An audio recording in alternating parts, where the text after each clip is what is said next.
Rīgas Dinamo cīņu KHL play-off sērijā pret Maskavas Dinamo daudzi nokristījuši par treneru dueli. Tādēļ nolēmām pavērot, kas notiek uz komandas soliņiem. Un tātad pagriežam laika mašīnu atpakaļ uz svētdienas vakaru. Pulkstenis rāda gandrīz 17:00 un arēnā Rīga skan Latvijas Republikas himna.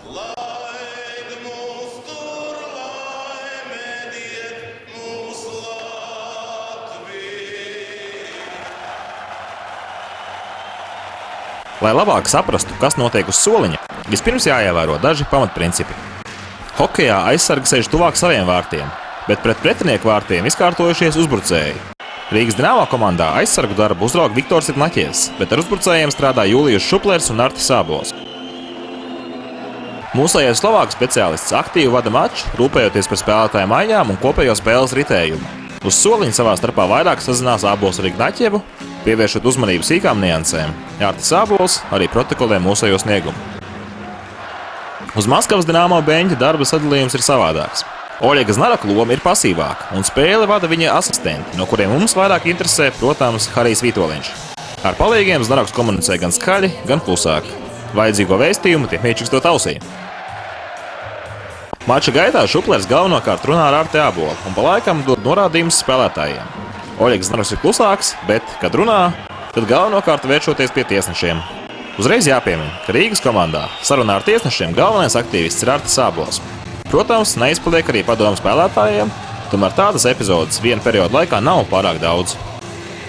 Bet paskatīsimies, kā mainījās darbs uz soliņa mača gaitā. Spēles pirmajā trešdaļā abi treneri pamazām iegūta cīņas garšu un vairāk bija vērotāju lomā. Ierodoties uz otro periodu, Znarakam jāšķērso mūsējo soliņš, un te, protams, viss ir skaidrs.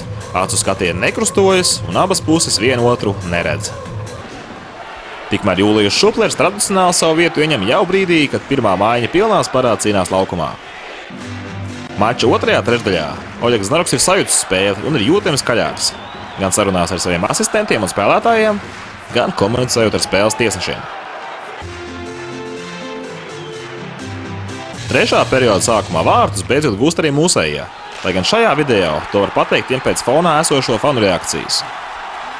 Tikmēr mūsējo noskaņojums uz soliņa saprotams uzlabojas. Apmierināti ir gan Kārsums un Ankipāns, gan aizsargs Guntis Galviņš. Tālāk jau ar mūsu treneru nervu bojāšanu aktīvāk sāk nodarboties tiesneši.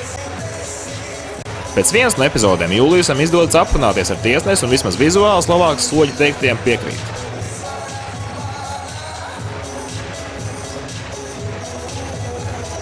Pēc brīža spēles arbitri vēlreiz izpelnās publikas, kā arī mūsējo treneru nepatika, un šoreiz izkliegt komandas viedokli apņems Artis Ābols.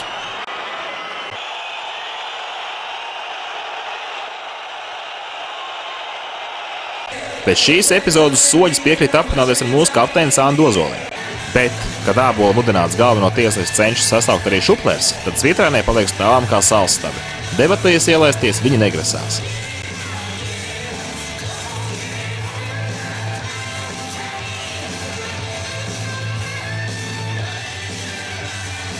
Par spīti saspringzinājumam, pēc grūstīšanās mūsējo solim priekšā treneri atceras, ka šī ir tikai spēle, un sejā pazīv reti redzams smaids.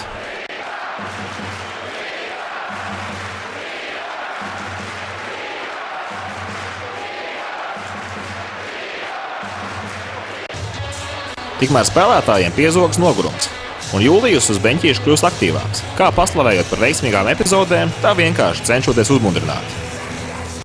Un tad jau arī atliek laiks sava mundieras podrināšanai, pēc kā ieņemtā stāja mums atgādina par Napoleona iesauku.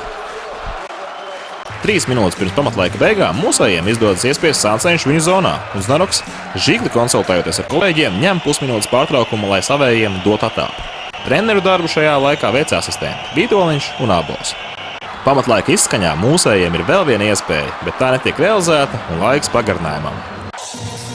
Tajā emocijas uz soliņa daudz neatpaliek no tām, kādas bija mums līdzutējiem, vērojot šo maču.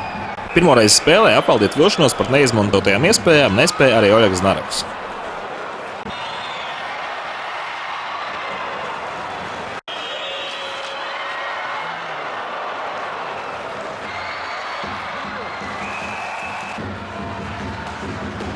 Protams, neizpalika arī abu komandu treneru reakciju uz tiesnešu darbībām.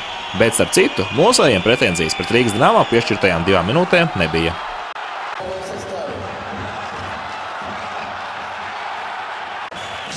Nedaudz vēlāk Znarokam par, kā vēlāk izrādījās, spēles izšķirošo noraidījumu bija cits viedoklis.